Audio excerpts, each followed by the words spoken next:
말씀 하나만 할 수 있도록 홍현선 목사님 나오셔서 하나님의 말씀을 증거할 때에 큰 은혜 받는 귀한 시간 될 수 있기를 바랍니다.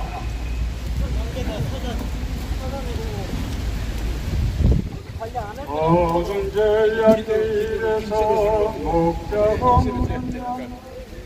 어둠 사람 길 찾아 헤맨다.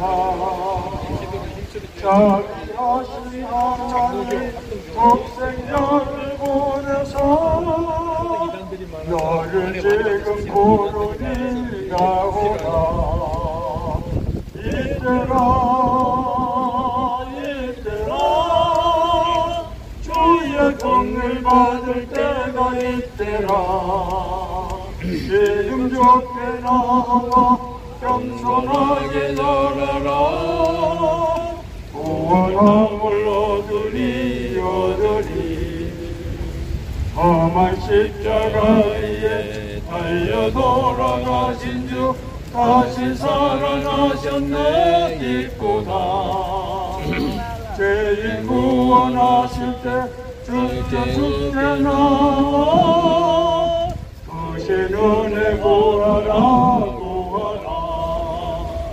이때라 주의 공을 받을 때가 이때라. 지금 좋게 나와 겸손하게 걸어라. 구원함을 얻으리. 주의 귀한 말씀에 영원 생명 있나니 주는 너를 용서해 주신다. 주가 걸으실 때에 힘과 정성 다하여 주의 은혜 받으라. 이때라 전도하시다가 감사합니다. 여기서 커피 한잔 드시고 하십시오. 요 앞에 있습니다. 저 TV 생명 위에. 겸손하게 하래라. 구원함을 얻으리. 사랑하는 여러분, 감사합니다. 오늘은 무슨 날입니까? 어린이날입니다. 오늘은 5월 5일 거룩한 주일입니다. 주일은 무엇 하는 날입니까? 주님께 예배하는 날입니다. 우리는 왜 하나님께 예배를 드리게 됩니까? 하나님께서 우리를 부르셨기 때문입니다. 하나님께서 우리를 자신의 형상으로 만드시고 우리를 불러서 우리와 교제하기를 원하시는 것입니다. 하나님께 우리가 예배를 할 때 크게 4가지 축복을 받게 됩니다. 첫째는 죄사함을 받게 되는 것입니다. 사람은 아무리 선하고 훌륭한 사람이라고 할지라도 우리가 육신을 가지고 있기 때문에 죄에서 자유로울 수가 없습니다. 알고 지은 죄, 모르고 지은 죄, 사랑하지 못한 죄, 무엇을 하지 않아서 지은 죄들이 말할 수가 없이 많습니다. 우리 죄는 이웃 간의 인간관계에서 죄를 짓게 되는데 우리가 때로는 용서도 하고 용서를 받을 수 있지만은 그러나 죄는 근본적으로 심령에서부터 비롯된 것이기 때문에 이웃 사람이 내 죄를 용서한다고 해서 내 죄가 없어지는 것이 아닙니다. 죄는 천지 만물의 창조주이시며 우리의 불순종으로 우리가 죄에 빠졌던 하나님만이 우리를 죄를 용서할 수 있습니다. 하나님께서는 구약시대에 이제 짐승의 제사의 모욕을 통해서 우리가 예배를 드릴 때 우리 죄를 용서해 주신다고 약속하셨습니다. 두 번째는 우리가 하나님의 인도하심과 보호하심을 받게 되는 것입니다. 하나님은 정말로 우리의 아버지십니다. 이것은 우리가 아버지라고 해서 되는 것이 아니고 하나님께서 우리에게 명시적으로 말씀하셨습니다. 나는 너희 아버지가 되고 너희는 나의 자녀가 되리니 이렇게 말씀하신 것입니다. 우리 아버지가 우리에게 먹이시고 입히시고 우리 갈 길 인도하시는 것처럼 하나님도 진짜로 우리에게 먹이시고 입히시고 우리의 갈 길을 인도하십니다. 하나님을 알지 못하는 사람들은 인생의 유리 방황하게 되는데 왜냐하면 갈 길을 알지 못하기 때문이다. 우리의 갈 길은 천지 만물의 창조자이시며 인간의 생사법을 주관하시는 하나님만이 우리의 갈 길을 온전히 인도하실 수 있습니다. 하나님께서는 뿐만 아니라 우리가 세상에 살 때 하나님의 자녀로 떳떳하고 당당하게 살 수 있도록 그의 삶을 통해서 하나님의 나라가 이루어지게 하시는 그런 영광을 주시는 것입니다. 세 번째, 하나님께서 우리에게 주시는 놀라운 축복은 영생을 얻는 것입니다.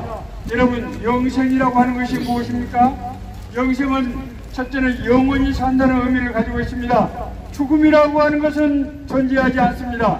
저는 실제로 사람이 자기 자신은 죽었는데 자기가 죽은지 모르고 착각하고 있는 그런 사례도 저는 여러 차례 보았습니다.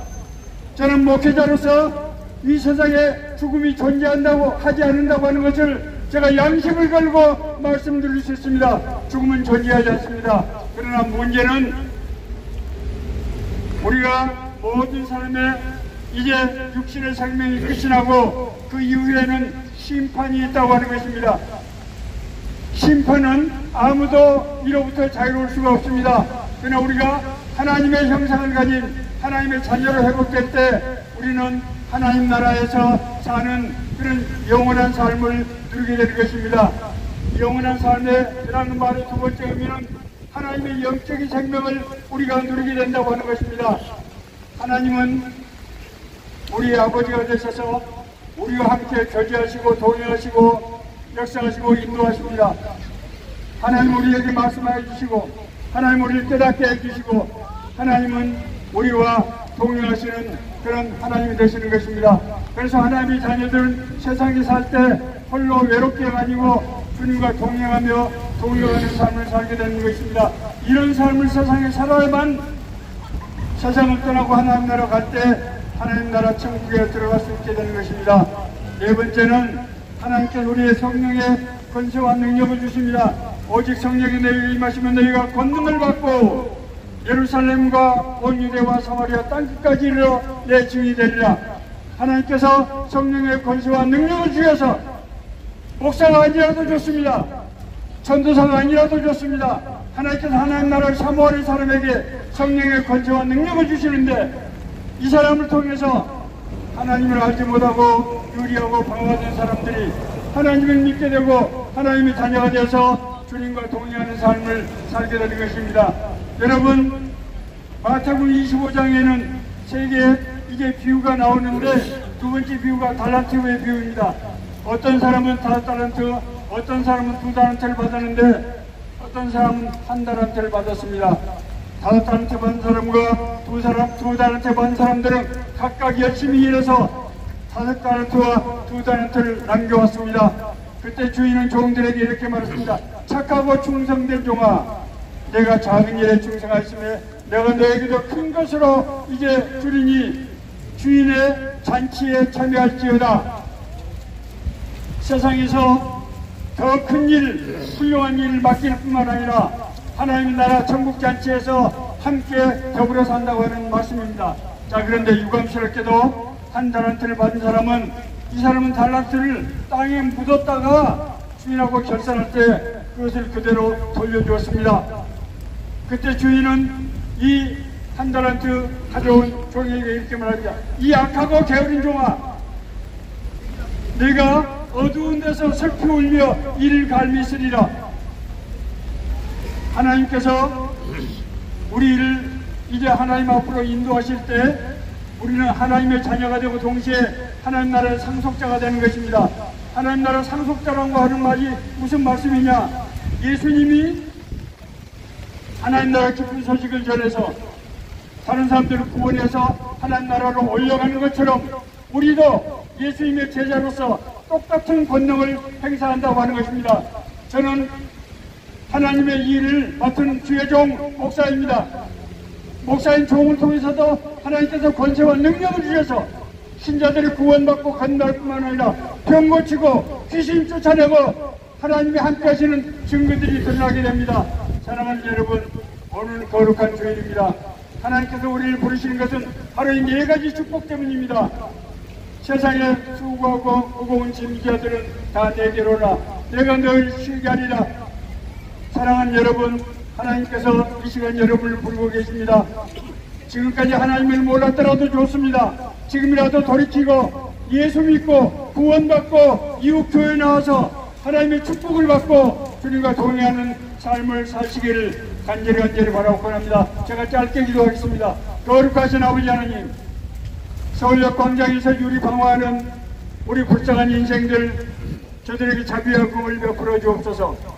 저들의 마음문이 영원히 열리게 해주시고 이 음성을 들을